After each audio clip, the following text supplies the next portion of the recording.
Welcome to Ads and Tales, the podcast where we explore tales from the world of B2B ads. This is your host Sid, and I will bring you the insights, experiences, and strategies from those who have been in the trenches to help you excel in your marketing efforts. So sit back, relax, and join us for some great tales from the world of B2B ads. This is Ads and Tales.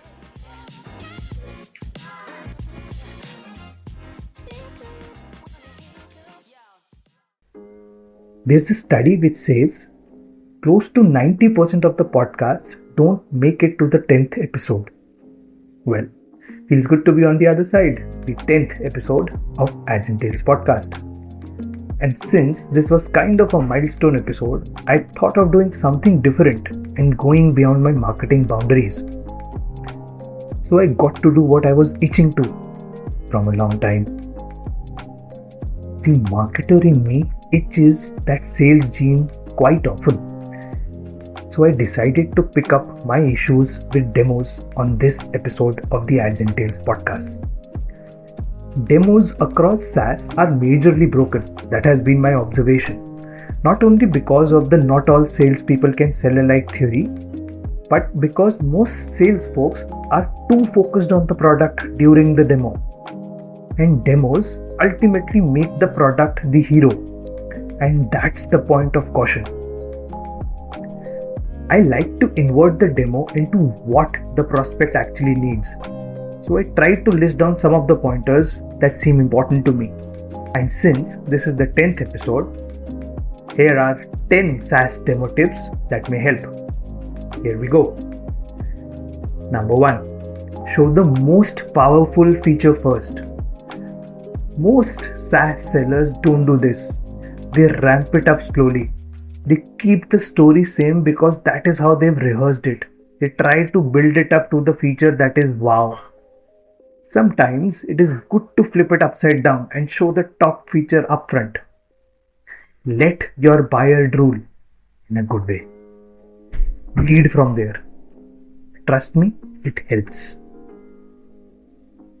Number 2. Solve exactly. Now, what is the easiest way to speed customer decision making, especially during a demo? Solve their pain on a one-on-one basis. No more, no less. Most SDRs falter. And that is because they overcomplicate things by solving for everything. We can do this as well, and for that, this is a feature that our tool provides. These kinds of statements often lead to overwhelmed buyers, and therefore the direction of thought gets lost. Check it out if you've done this before and if it has helped or not. Number 3. Catalyze a decision. What is the point of a demo? To inform, to educate, to showcase your product? Neither. It is to catalyze a decision. What's the next decision your buyer needs to make? Agree on that before the demo. Then, the demo in the context of that decision will help the person make that decision. Didn't get it? Let's take an example. My goal is to get you so excited about what we do that at the end, you're willing to sponsor a meeting with your CMO. Or you tell me that I missed the mark. Is that fair? This is what I would do if I was the SDR. Catalyze. Don't inform. Number 4. Call out the problem and solution. What works often is to summarize the buyer's challenge and the impact before the demo, just before you're starting off. Then validate it during the demo. Here's how you can do it. Based on what you've told me, you're going to love this feature, and then show the feature that you were anyway going to show. This makes the story up.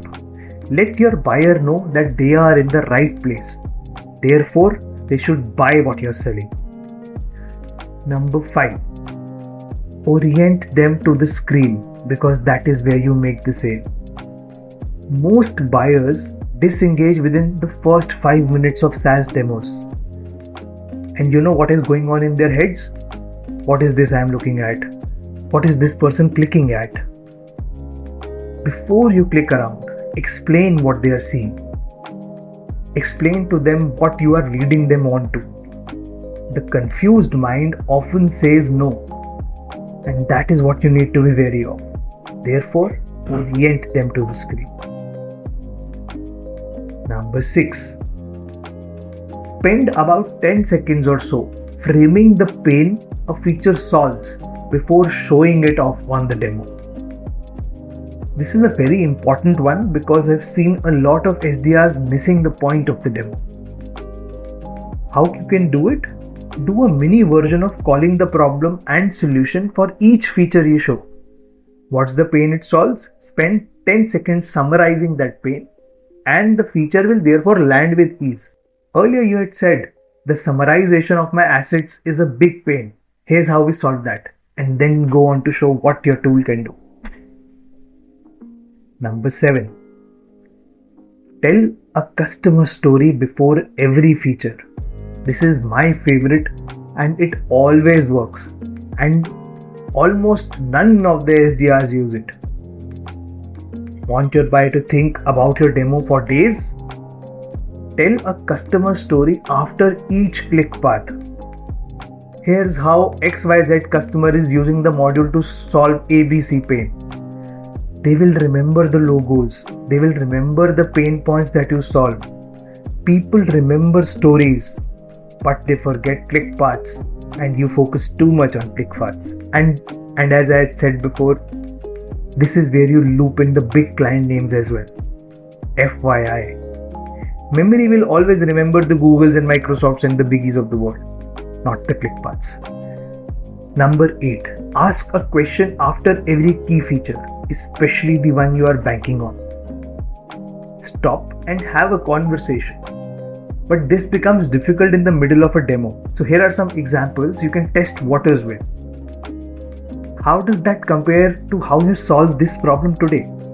To what extent do you see this feature being useful? Number 9. End your demo with a question. Ask your prospect, what excited you most about what you saw today? It will show you the path, and you would know where to go next with the particular prospect. Only after this do you transition to discussing the next steps, because this step will give you a hint on where your prospect is at. Number 10. Last, but the most important of these, smile. A smile and a cheerful personality goes a long way in making the demo a success. Often SDRs are stressed because of targets, because of month ends, because of deadlines, and they forget the most important part of a demo. Bringing out a cheerful personality, being happy about the product you're selling. That's my 10. I'm sure there'd be more inputs, but if you take care of these 10, the finish line won't be too far ahead, because this is a marketer's input into sales. What's your take on this? Did I get it right? Do let me know your thoughts. And you know where to find me. That's it on this episode of Ads and Tales. That's it for this episode on Ads and Tales.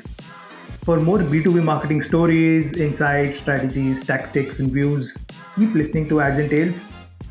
You can also check out the Ads and Tales newsletter to help you crack the code for B2B marketing. And if you need any help in solving any of your B2B marketing problems, check out admomenta.com. This is your host Sid signing off. This is Ads and Tales.